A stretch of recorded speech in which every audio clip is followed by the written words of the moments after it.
let's dive into an idea that's, well, a little counterintuitive. We're going to talk about how the things you don't say often carry way more weight than the things you do. We're all kind of conditioned to explain ourselves, right? To make sure people get where we're coming from. But what if that very instinct is actually what's chipping away at your authority? Seriously, think about this for a second. Have you ever done this? You give a firm no to something, but then you just keep talking. You start listing all the reasons, trying to soften the blow, and by the time you're done, you've basically talked yourself into a corner, and your solid no suddenly feels flimsy, like it's up for debate. Yeah, if you're nodding along, you're definitely not alone. So what's going on there? Well, you've just walked right into what we call the explanation trap. And it's so common because, honestly, it feels like the polite, right thing to do. We want to be helpful, we want to be fair, we want people to like us. But it's a trap, and it almost always backfires by quietly undermining the very point we're trying to make. Okay, this slide, this is the whole game right here.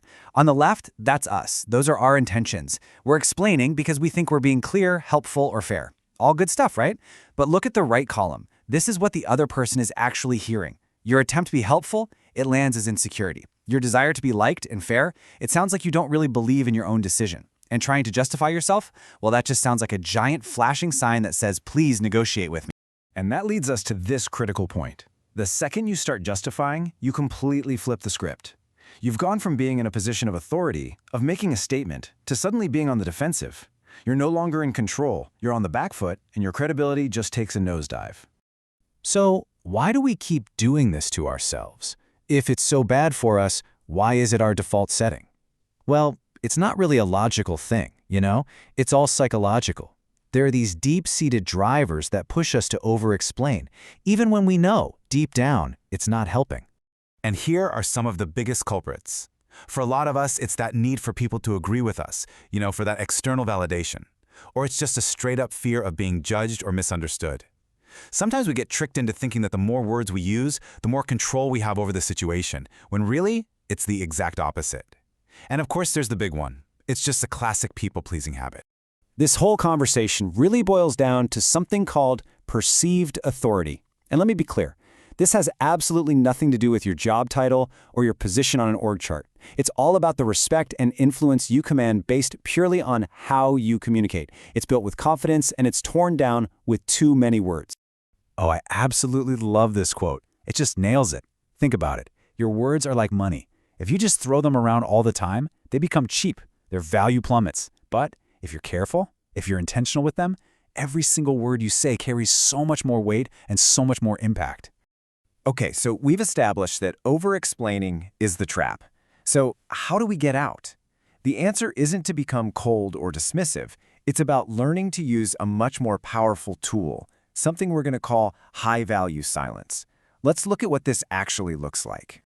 All right, here's the before picture. We've all been this person, right? Someone asks you to do something and the over-explainer kicks in. You start rambling about your workload, other deadlines, and notice how every single reason you give is basically an invitation to problem solve for you. It's an open door for them to say, oh, don't worry, we'll just push that deadline. Now let's look at the after. Same situation, but a world of difference in the response. I don't have the capacity for that right now. Period. Full stop. See how different that feels? It's clear, it's firm, it's a boundary. It's not rude, it's just final. And it communicates total confidence. And that's the heart of high-value silence. It's so important to get this. This isn't about an awkward, uncomfortable pause where everyone's staring at their shoes. No, this is a strategic move. It's a confident, intentional choice to let your words stand on their own 2 feet, and it signals that you have complete conviction in what you just said. Okay, this all sounds great in theory, but I know what you're probably thinking.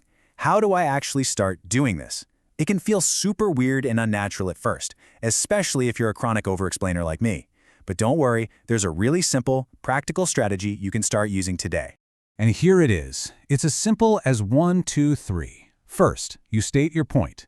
Clearly, concisely, no fluff. I don't have the capacity for that. Second, and this is genuinely the hardest part, you pause. You just stop talking. You have to resist that urge to fill the space.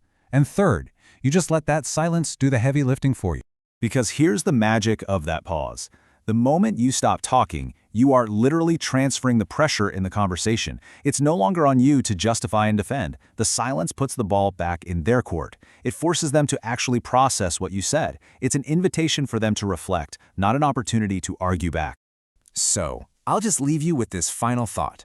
The next time you feel that pull, that urge to explain yourself into a corner, I want you to try this instead. Say your piece, and then just stop. Embrace that powerful pause. Let your silence speak volumes. My question for you is, what will your silence say for you?